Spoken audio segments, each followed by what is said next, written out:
A lot of people like to brag about, oh, I'm working 14 hours a day and haven't slept an 8-hour day in 10 months. And like, that's something to be proud of. The hard work is something to be proud of. But if you're just working to stay busy, you're just wasting your life. I've always had that need to create something bigger. And, a while back I had made an application that on Google, I generated like $52,000 in 10 days worth of click revenue, 52.9, something like that. And get ready to learn business strategies and insights from America's top entrepreneurs, creators, and thought leaders. Thank you for listening to the Real Healing Podcast. We have a fantastic episode planned for you today. I'm very happy to have joined with me Curtis McCoy. Curtis is coming on to talk about his health journey and stuff that he's doing now that's pretty amazing, all things considered, actually very amazing, which I'm very excited to hear about and for him to discuss. Specifically, though, we're going to get into the brain issues that Curtis had. And as everybody knows that listens to the show, I've had my fair bouts with brain tumors, but Curtis's goes a little more in depth, and he's actually dealt with a tumor that's I hate to put him on a scale range, but his is actually, I think, more intense for sure. So, Curtis, thank you for making time. Please, if you don't mind, introduce yourself and tell everybody a little bit about you. Hey, thanks. I'm so glad you have me on the show. I appreciate being here with you. And, I've been checking out your podcast and stuff, and it's pretty awesome what you're doing, giving people hope and sharing stories of people who have got through something that may have not been, the doctors said they wouldn't survive. Yeah, so. Absolutely. Yeah. And I think that's a big part of your story, which we'll get into. And it's funny, you bring all these people on who've got these motivating health stories. And for whatever reason, it seems like some folks are able to take that adversity and then just turn it into these just magnificent things, as we'll go through, as we were talking about before we started to record. So let's jump into your health story then and get to where you are now. So you also suffer from diabetes. I have not really got into diabetes very much as of yet. I'm very familiar with it because of the doctor I have to see as an endocrinologist, and so I'm surrounded by people with diabetes all the time. It's such an affliction. So you're diagnosed. Let's start at the beginning with this thing. So you're diagnosed with diabetes at a very young age, before you were even 3 years old, correct? Yeah, I think it was 27 months old when I was first diagnosed with diabetes, and had my first grand mal seizure at, I think it was probably 6 or 8 years old. Okay. I've dealt with that for a long time, but. So was that type 1 diabetes then at that age, or what type of, or is it juvenile diabetes? Is that what they call it at that age, actually, right? Yeah, type 1 juvenile diabetes. Okay. So when you're diagnosed at such a young age, before you're even 36 months, at what point do you realize that you're going through that, or do you have that? Maybe some of the other kids don't. Is there a moment where it's like, why am I having to go get injections? Because I was in elementary, we had a kid who would at least once a day would go eat a cookie, and nobody really understood what that was going on or why or what. But he had diabetes, and it was like this big aha moment when he explained what it was. I think we were in the 2nd or 3rd grade. So did you have that going on for you as well? I remember that vividly for me growing up with that individual. And everybody was jealous of that kid. Yeah, that's right. I left that part out. That's exactly right. Yeah. Why does he get to eat 2 cookies? Yeah. So, but I think that was, and and I still remember, when it was explained that he had diabetes, and it just seemed like this scary monster of a disease. And when you're 6, 7, 8 years old, I suppose all things are, but was that the same for you? Were you treated differently? Did your parents hold you back from stuff? How did that process work? So at the time, my mom was absolutely awesome. She had a cookbook published on diabetes, diabetes nutrition and stuff. Oh, wow. So cool. My mom jumped into it and just absolutely, every snack was, we had the celery and peanut butter, ants on a log with the stuff like that. And there was never really the temptation of cupcakes and junk laying around the house that a lot of kids have. That's probably the biggest thing that helped me stay healthy and be on the right track there with, even through the cancer, was, having that support with my mom, taking care of, making sure there's all these healthy snacks. And at the time, I was the only kid in the entire school district that had type 1 diabetes with the injections and stuff. Yeah. So there was a lot of, having all the little kids, wouldn't be invited to the birthday parties or those type of things, because they don't want to, okay, what if this kid has a seizure? What if he, and at the time, being the only kid with diabetes, they didn't know, okay, is my kid going to catch diabetes from hanging around this kid? And, keep your distance, make sure that wasn't a make sure that didn't rub off. Sounds so So crazy to have you say that, though. You know what I mean? Okay. All right. Okay. So it's always fascinating to me, though, when we bring these people on and they, there's always somebody that comes out of the blue, or in your case, it's your mom. Obviously, it's not out of the blue, but really immerses himself in the disease that you're going through and how important that plays in your success. When you're going through that as a child then, and you're the only one in the school district, which it seems like juvenile diabetes has become this bigger thing. How come, do you think now there's more spotlight on it than there was back when you had it? It was in the 80s, right? yeah, it was early 80s, like 85 or so. I was diagnosed, Okay. 85, 86. The big thing I think now, a lot more kids are getting it. We've got, not to take a stance pro or anti-vaccination or Yeah. any of that type of stuff controversial, but we've got a lot more stuff now. All the processed foods, parents aren't cooking, everything is processed, and there's just a whole lot more stuff that's causing health problems, I think. I won't say what may have caused so many more kids to have diabetes now, but I'm hearing people all the time that have got, young kids that are taking insulin injections and stuff, and that just wasn't the case when I was young. So Yeah, it does seem like it's at a heightened level, and I think you can say the same thing. Autism seems to be like it's a more prevalent thing. For right or wrong, I'm kind of with you on the processed food thing. When you're going through that as you get older, then with the diabetes, do you have other side effects from the diabetes that affected you, or was it simply it's type 1 and you dealt with it and did your insulin each day and moved on? well, so I've had grand mal seizures, very severe, since I was probably 8 years old. Had my first Okay. one, and Okay, now explain what that is. so petit mal is where you're, is where somebody maybe blanks out. It's not a visible seizure. Okay. So my understanding, that's you'll see somebody that has those seizures. Sometimes they'll have their eyes flutter or just blank out, and they stare at you for a few seconds, and then they're back to Right. normal. Grand mal Right. is where they're flopping around on the ground, losing control of your body. Yep, right. So kind of a different deal. Grand mal is the more serious of those, I guess. Going through all that, we originally, for years thought, okay, my blood sugar gets low, that causes a seizure. And so I'd have a seizure, every few months, not a big deal. Get a snack and I'd come back out of it, or get some sugar or whatever, and Right. glucose and everything was good. But as I went along, I played high school sports, varsity football, varsity wrestling, national all-stars wrestling, traveling around the country. Got to wrestle in Vegas and different places on those teams. And so did a good job at managing the diabetes and still trying to keep going, even with the lows and the seizures and stuff that would happen. Moved on, went to Westwood College of Aviation Technology, studied avionics, got certified through NASA for ultra high reliability soldering, and did a few things like that. Cool. Yeah, And when you're going through that, so when you're getting to that point then, Curtis, so do you think that your success was to get, you get through it, you manage your diabetes. How important did your mom play in that for your world? Where I'm going with this is as if in fact juvenile diabetes is more prevalent, more parents who are listening to this, or if their kids have it, what did your mom do that was so successful that helped you? I think the biggest thing, besides just being really working hard at taking care of everything, there was a very strict schedule as a kid. It was wake up at 9 o'clock snack, 10:30 snack, eat lunch at 12 p.m. There was no variation from that. 3:30 snack, it was very strict schedule as far as the food and all kind of stuff.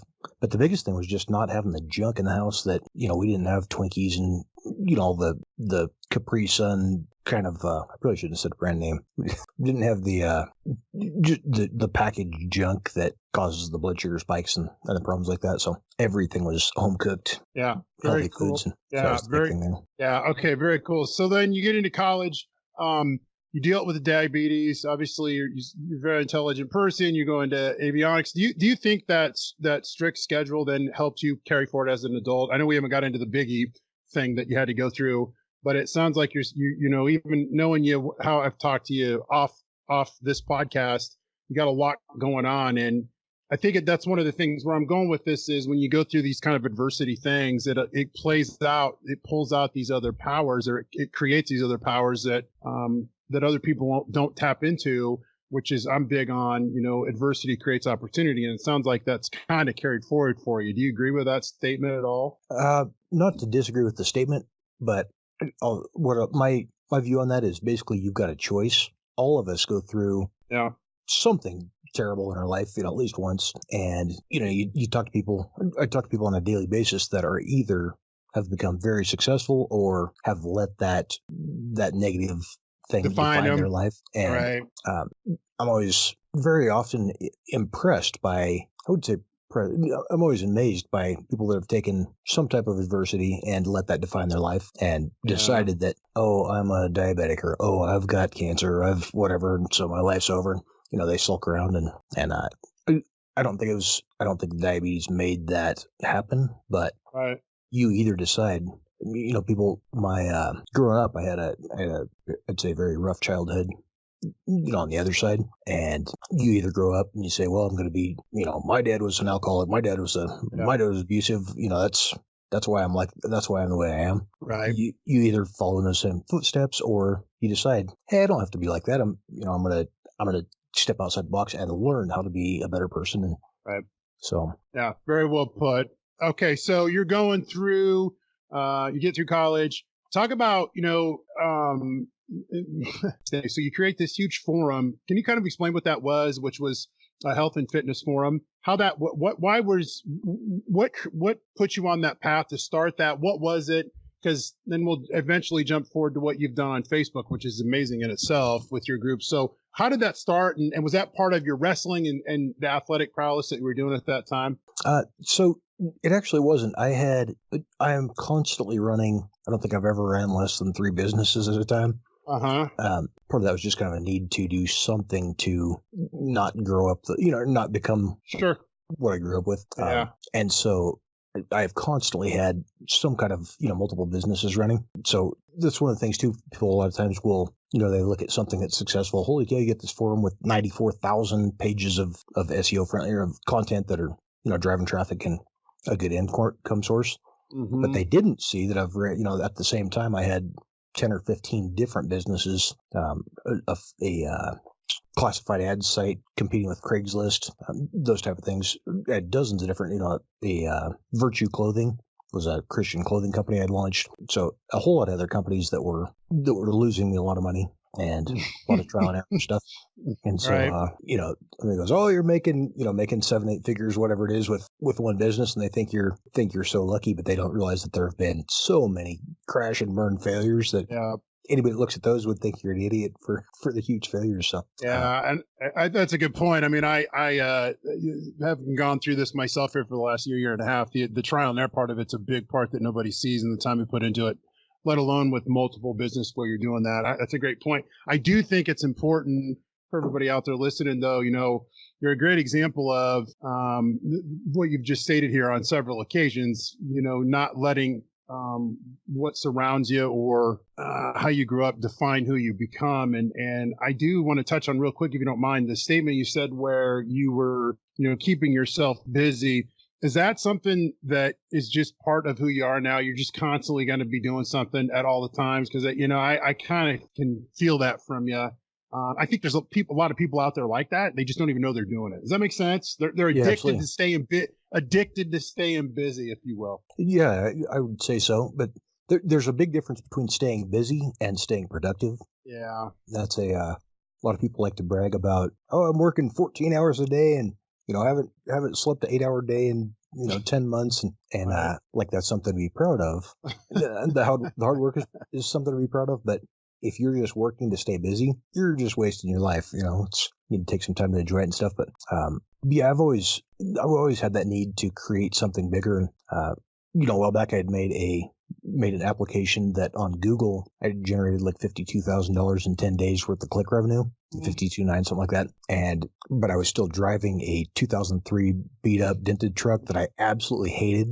And I had a friend tell me, he was saying I should go buy the car of my dreams or whatever, and $180,000 a month of profit on this app, saying, why are you not, I was eating ramen noodles and peanut butter sandwiches and living in the back of one of my cell phone stores when I developed this app, and you're making a good profit there.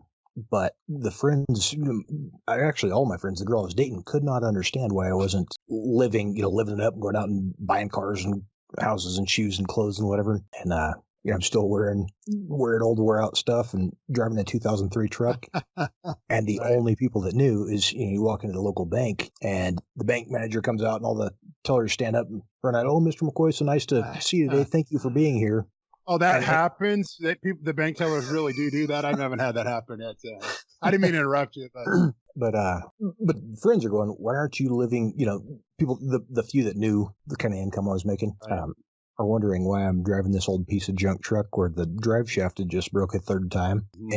But at that time I was looking at it going, okay, if I spend every dollar that I put into advertising or marketing or building this app, $3 comes back. Yeah. So I can't afford to eat anything besides peanut butter sandwiches. That's right. Yeah. I think for anybody out there who doesn't understand what the ROI is, if I have a fitness app and I've learned it's been some bumpy roads, and that is exactly, you learn really quick what that stuff means and how to find the best deals. And even when you're bringing some money in to live meagerly to continue pushing forward, it's a great point. So you're creating these at the time in the early 2000s. You've created this MySpace. We talked about it briefly. You got this forum. You got all these other things going on that nobody knows. You're living with diabetes, and then we get to 2010, and that's kind of where the explosion, if you will, happens. And not that diabetes is not enough. I don't want to overstate that at all. But then you kind of go through this other health journey that you're about to embark on. So can you walk me through that? I know there's parts of this that you have a tough time remembering, but what kind of leads up to where ultimately you end up having a tumor and you go through these kind of really kind of amazing therapy to get you where you are? What happened? What's going on? Well, so, and speaking with that on remembering it, I've got notes on everything I do, right. Radio interviews, whatever. I've got everything is written down and detailed so that I don't sound like an idiot. No, we were talking about this off too, so I'll just make sure everybody knows this with Curtis. So he's created all these ways to have everything automated, which is even more impressive. That's a whole nother podcast. But so I don't want to read what you have here. So I know in 2010 you get sick. You think something's going on with your diabetes initially, right? Yeah, I had over time when my blood sugar got down, if I was in the 40s or 50s, a lot of times I'd pass out, have a seizure, get a snack and wake up and I'd be back to normal. So I was having more and more seizures to where I got to a point where I was having 7 to 10 seizures a week. And, just very frequent seizures. There's a couple times I had, and I'm reading off the notes just for the timeline here. Yeah. But, so I had, built the fitness forum, 94,000 pages, around 30,000 active daily members. Mm-hmm. So that was a good thing that I was just learning that was another side project that I had, but that was kind of a thing that let me say, hey, you can generate a good income, with the side business there. Yeah. I mean, you've told yourself you can be an entrepreneur at that point, right? I mean, you're well on your way. I kind of always done the entrepreneurial thing. I started my first little business mowing lawns and printing up flyers and handing them out to neighbors. I think when I was like 13 years old, and from there I was hooked. But so I woke up one morning. So I was trying to think of the time. I think it was around 2010. I woke up one morning and half my body just didn't work. And so I was already bodybuilding and stuff at the time. And I woke up, right side of my body didn't work. So I took my, I rolled out, fell out of bed, dragged myself down, tried to get stood up, getting hold of the stair rail. And with half my body not working there. So I pulled myself up and thought I was getting stood up and I was going to swing my leg down the stairs to try to use that to help me stand up. And ended up falling down the stairs and not injured. I crawled in on that one arm, got into the kitchen, had a snack, and I ate some sugar and came along there. Funny side note on that. So I don't know, Frank's Red Hot sauce, the awesome awesome hot wing sauce. I've heard of it. Yeah. I was bodybuilding and eating 6 pounds of chicken daily, skinless, boneless chicken, and a couple pounds of broccoli. Yeah. And so I was I'd buy a Sam's Club gallon jugs of Frank's Red Hot. Sure. And that was about the only thing that made 6 pounds of chicken bearable. I was going to say, I don't even know about that, but. But so I got a hold of the counter, pulled myself up on one side there and got to where I could finally stand up on the kitchen, beside the refrigerator. Right. And I'm trying to get juice and, having a seizure. So I pulled the Frank's Red Hot sauce out and dropped it and it hit the ceramic floor and exploded a gallon of hot sauce. And so I ended up falling again. I'm laying in Frank's Red Hot sauce as I'm trying to drink drink my juice. That's kind of a funny side note, not to do with success, or not to deal with success, but along with that, and thought everything was okay. You know, once I ate the sugar and snacks and stuff, I came back, it was normal again, and went to, I had a couple times like that where I lost control of half my body and just thought it was, okay, that's probably a normal thing that. So that wasn't the first time that had happened then, Curtis? It had happened before? That kind of, maybe not to that extent, but where your whole body kind of went numb, or it was a little more than had happened in the past? I had a couple times where it was getting worse, and I lost the use half my body. That had happened, and then around 2010, I woke up again, unable to use half my body, but it was complete, just absolute. We thought it was a stroke because half my face is sagged down, and so I crawled in. I had my phone charging in the kitchen. I had moved to an apartment. I was in a ghetto apartment up in Denver, had a pharmaceutical company and manufacturing white label injectable pharmaceuticals, and had a third party manufacturing these pharmaceuticals for me, selling those online, making good income, and still running BFit for free, the fitness forum at the time.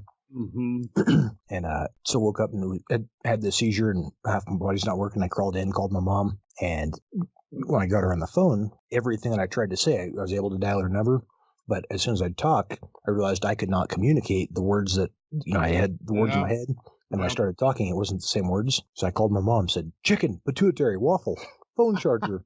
I'm like, what the heck? I shake my head, slap myself, and trying to have a conversation. And it was just absolutely not the words that I was trying to communicate. And so my mom called 911. She's going, Curtis, you're not making any sense. She thought I was too low. Paramedics showed up, and they started asking me. I was trying to tell them, hey, I'm diabetic. My sugar's just too low. Right. And so I'm the same thing, just random strings of words that didn't make any sense. And so one of the paramedics said, hey, this guy's had a stroke. And he hands me a notepad to write down. And so I'm trying to tell him, no, you idiots, I have not had a stroke. I'm diabetic. I'm writing out this paragraph of text, turning that paper around, and hand it back to the guy. He looks at it confused and hands it back to me. And I look like, that is not what I just wrote. There's just this random gibberish here. Right. So that was the thing there where they took me down to Swedish Medical Center where I was diagnosed. They had a oncologist meeting. 5 of the top oncologists in the country were at Swedish Medical Center for that week doing some kind of a training. And that's it.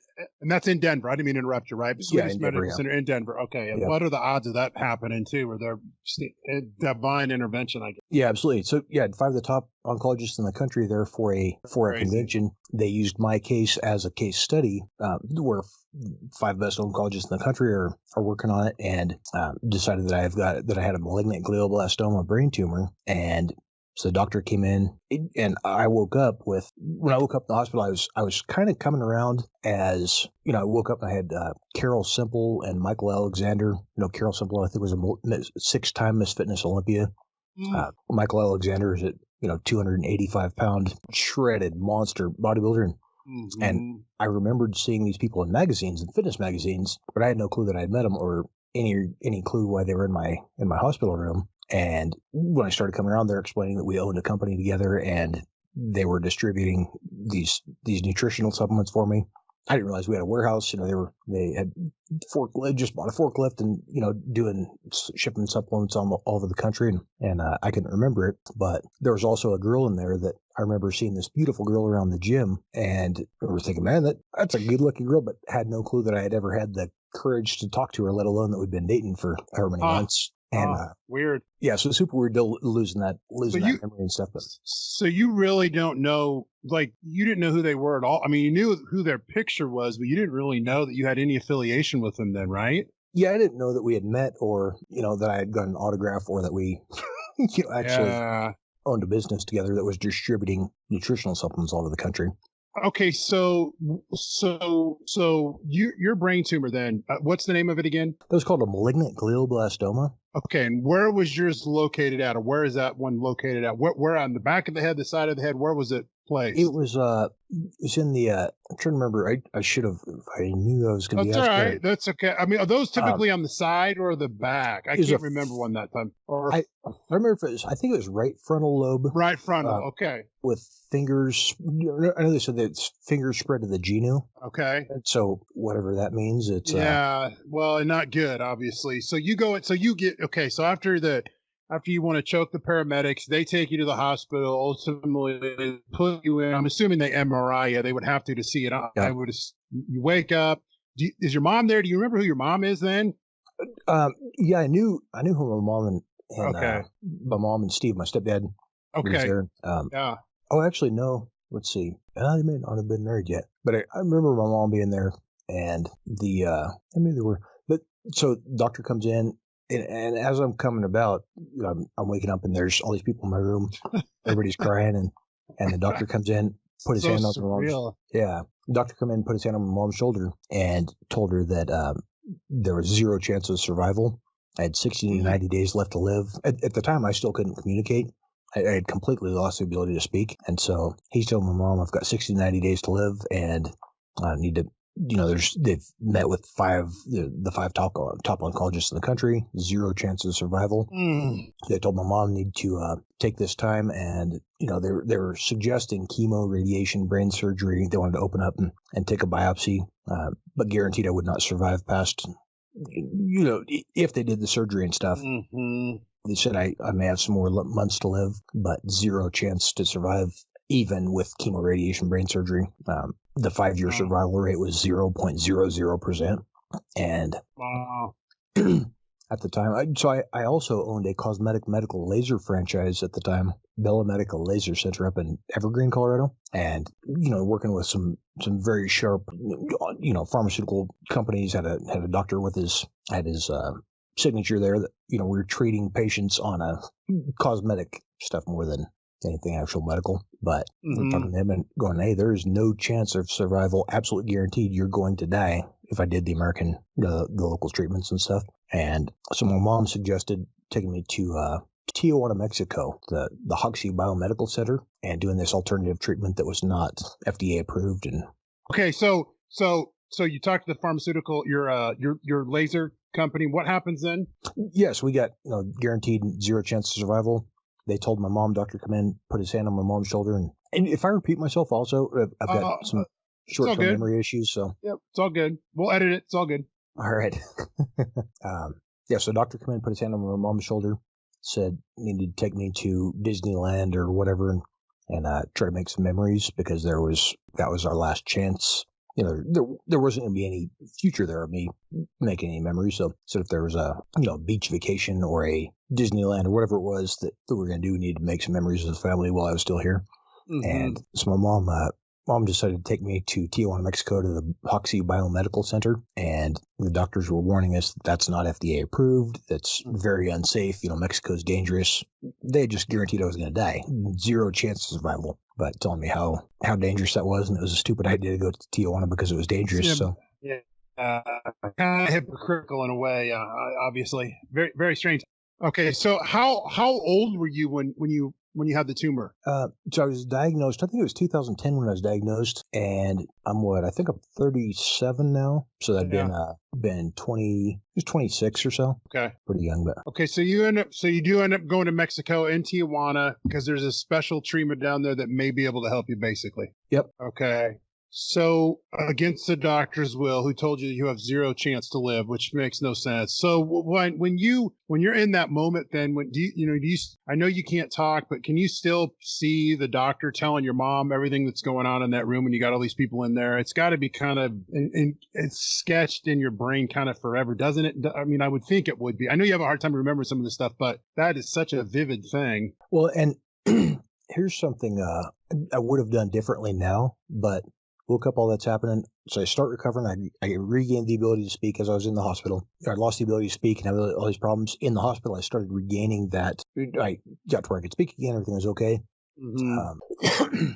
I had lost about 9 months worth of memory. And so come back, the girl that I had been dating was trying to remind me of different stuff that we had done or different, events. Or that ended up not working out just because kind of like she had all the memories and the stuff of I guess that relationship, but I couldn't tell you what had happened, or so it's kind of an awkward deal there. But then we went along with sorry, I forgot what we're. Oh, that's okay. So yeah, I mean, we just talking about you get out and you remember what's going on in the room when the doctor tells you or tells your mom that you don't have this time left to live, but you said you would have did something different when you were in there. Okay, yeah. So, so rather than going right down to Tijuana, I had multiple businesses I was running: the clothing company, the fitness forum, the classified ad site, and so I was too busy to go get treatment. Probably a stupid way, looking back now. Yeah. But I spent probably another year and a half, even though the doctor said I had no chance of survival. I was going, I have got these businesses. We've got thousands of customers and,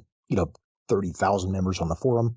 I can't give this up and just stop. And so rather than going down for treatment right away, I kept working, going back to the gym, kept, trying to keep pushing through that and having more and more seizures until I woke up and there was zero chance that I'd lost the ability to drive, couldn't ride my new motorcycle, all that kind of stuff. And I lost the ability to live alone because I was having so many seizures. Mm-hmm. So ended up moving into a friend's basement, trying to keep going, I was walking back and forth to the office and got worse and worse until my parents finally were going, I was still running the businesses as different businesses failed along the way, kind of crashing and burning as I'd forget things. And so I finally ended up moving into their 1-bedroom house, sleeping on the living room in their 1-bedroom log cabin up in Crawford, Colorado, 35 miles from the nearest stoplight. I went from that and they took me down to Tijuana and started doing treatment there.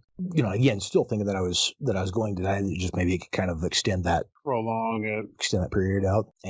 But I was still trying to run different businesses, and like I said, everything is crashing and burning as I'm going along, and just that was kind of weird. Yeah. So when you go down to Tijuana, then what type of treatment do they give you? So the Hoxie clinic, it was it's all alternative herbal stuff. They inject vitamin B17. Okay. Intravenously that comes from apricot pits and apple seeds. Wow. So here I am with, medical business background, super irritated at this stupid idea to do this alternative stuff instead of medical treatments that are proven. Right. Even though it would have killed me, but right. I'm thinking this is the dumbest idea, but I wanted to, with the guarantee that I was going to die in, that short time, I wanted to at least let my mom feel like we did everything we could. And so I went down and I agreed to do this treatment. And and on the way back from the clinic, the first day, going back to our hotel room, we were staying over the border in somewhere there in Texas. So going back and forth between the clinic in Tijuana and back over the border in Texas. And on the way back, all of these memories just started hitting me. It was like my mind opened back up from, however long I hadn't been able to remember stuff, and just absolutely flood of memories, emotion, everything. Even my sense of taste is coming back to where we were eating, we'd stopped and had a hamburger and some French fries and stuff. And the taste of the French fries with barbecue sauce, whatever I had on them, was absolutely brought me to tears because it was just a flood of, this tastes so good. Wow, that's amazing. So the treatment was working then, basically, right? Yeah. I mean, is that what you're saying? Yeah. So yeah, absolutely. That's pretty amazing. How long did you do the actual treatment for? How many sessions was it? So I went down there a week or 10 days the first time, and then I'd go back every 3 months. Do you recall how many sessions you had to do for the treatment? I'm actually going to go back again soon for another week or 10 days or so, and just kind of a follow-up. Okay. And then when you...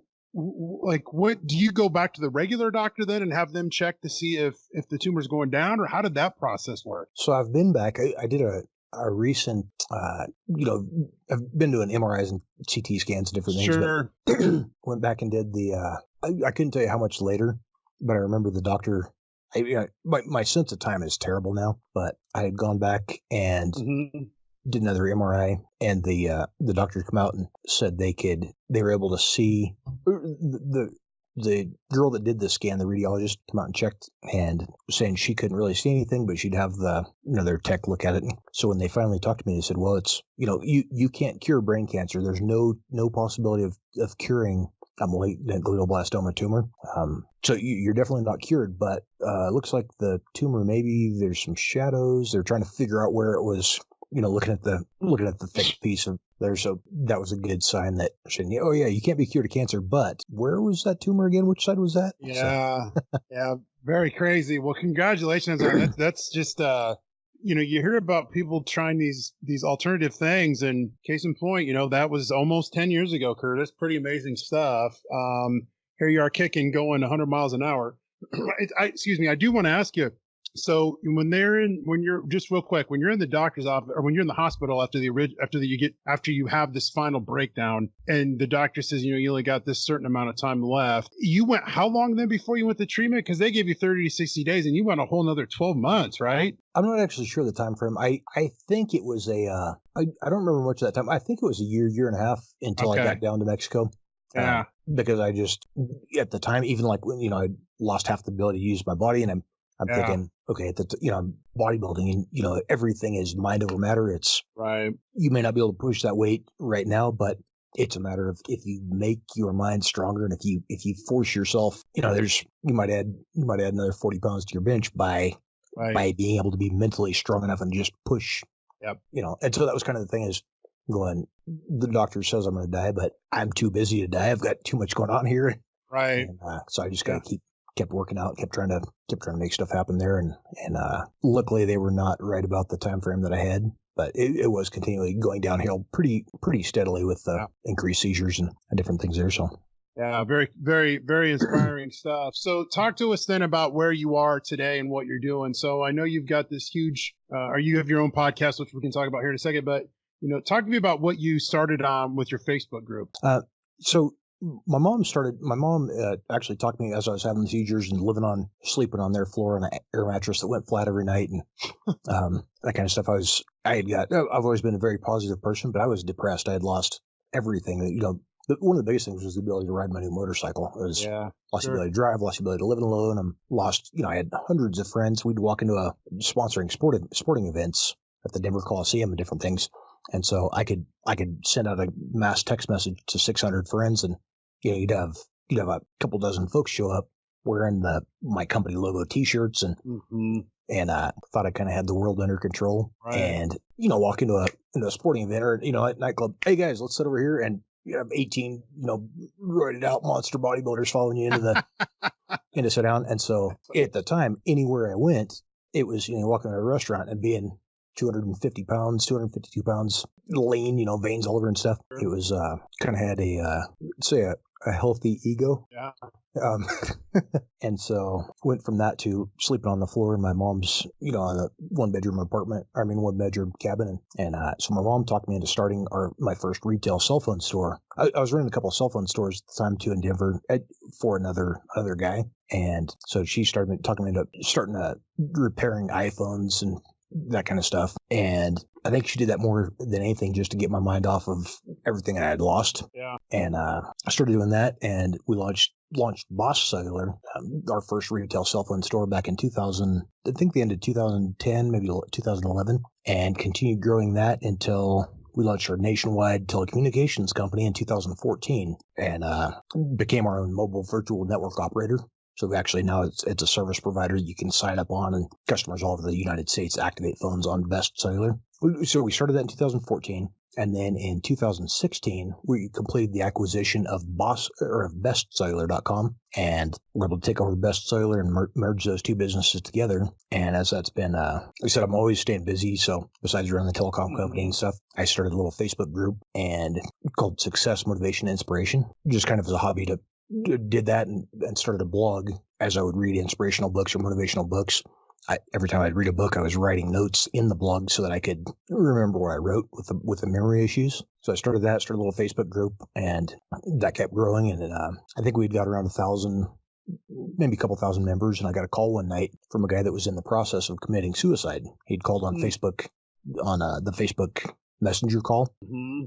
And had already started taking pills and in the process of killing himself. And we talked about his childhood, and he had grown up with, abusive father and some different things. And he had heard the apple doesn't fall far from the tree and those kind of things, and figured he'd turn out to be the same kind of guy. So he's just going to kill himself rather than realizing that he could be something different. Mm-hmm. And so we talked, and he said he didn't know why, but he got on and joined that little Facebook group, like I said, 1,000 members or something at the time, and joined that just looking for, is there any other option besides just ending my life? And so as we were talking and stuff there, we had good long talk, and I was telling him some of the stuff that I'd grown up with and some of the background there, and then where that had taken me because I had chosen to do something different.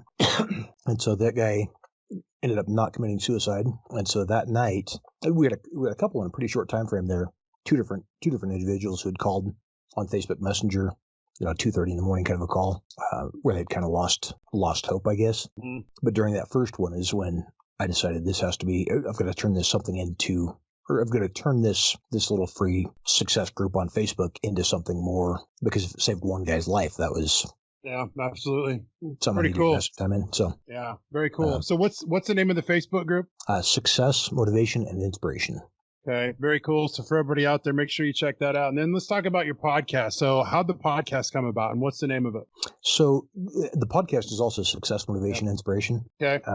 That's one thing I recommend as I'm helping people grow their online following, their online businesses, is unify everything you do. Mhm.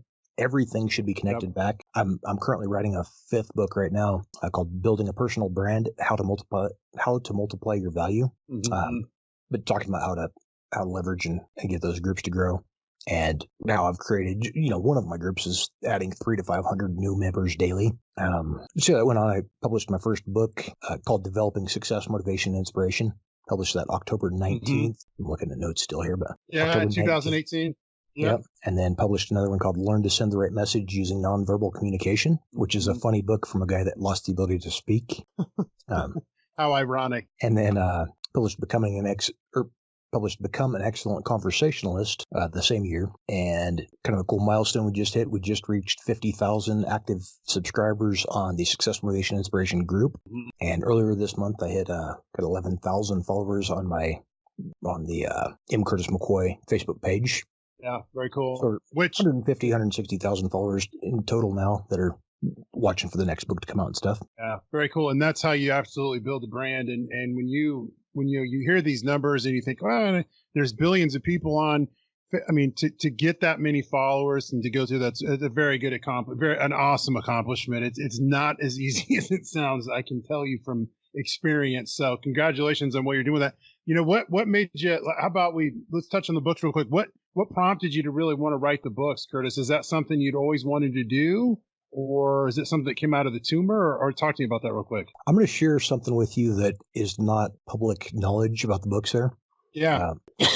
So I had the goal of publishing the 4th book that's coming out here in April. I had that goal back in, I think I started writing in 2016, maybe 2017. Had a goal of writing that book and making that a bestseller. But as a self-published author, I didn't want to give up rights to that ISBN number. And so as a self-published author, my goal was to create the first 3 books they're all short, like 30-minute reads, just short, kind of packed together information. But the goal was to have 2 bestsellers in the short reads categories before actually publishing the larger book. Right. And so those first 3 were just milestones, kind of stepping stones there. Sure. 2 of those did hit bestseller in their category in Amazon, and so now I'm giving away all 3 of those books for free. If you want, I'll send you over a link where you can put that on your. Absolutely, I'd love to get that on the show notes. Yeah, so the first 3 are free, and then we're using that as a funnel as new members are signing up for the Success group. That's a funnel where they get a drip feed of those emails. Absolutely. When I publish the 4th book here, we'll have 50,000 plus users that are able to buy that book on the first day. That's awesome. Okay. So, what do you tell people out there who are going through adversity right now? Words of wisdom from Curtis McCoy on what they can do to push themselves through it. I know it's a tough question, but if anybody has the experience and the power behind answering that question, it was certainly is you with everything you've done. What do you tell people out there to just keep pushing through? I appreciate the question. I didn't have time to think about this much, but I'll just tell you the biggest thing for me was, for one, don't let a doctor tell you when your expiration date is. Yeah. Those doctors are guessing just like we are with the social media stuff, trying to figure out how to get the thing to grow. That's right. Yeah. So they can make some educated guesses, just like all of us do in most of our jobs. Yeah, I'd say don't let anybody tell you what you can or cannot be, or don't let anybody tell you when your expiration date is. And a big thing that helped me was praying. I'm Christian, believe strongly in that Jesus died for my sins. And for me, that was a big thing to know that whatever happened, if I die tomorrow, I know where I'm going. So it's not, I didn't feel like the world was ending because my world may have been ending. Right. So that was probably the biggest thing. Very cool. Very cool. Okay. Well, Curtis, I want to thank you for coming on. Ladies and gentlemen, the world famous Curtis McCoy, catch him with his next book. I'll make sure to put all that stuff in the show links. Congratulations on everything you've done, Curtis, and all your success. And thank you for making time and coming on the Revealing Healing Motivational Health Story podcast. Just fascinating stuff. I appreciate it. I love your podcast. That's such a cool thing you're doing, such a cool platform you're giving folks that are sometimes may not have a chance to get out and share their stories. Yeah, so I think absolutely. it's really cool. Thanks, man. Thank you. That's it for this episode. Don't forget to subscribe to the Success, Motivation, and Inspiration podcast. And head over to successmotivationinspiration.com for show notes and more tools to fuel your passion.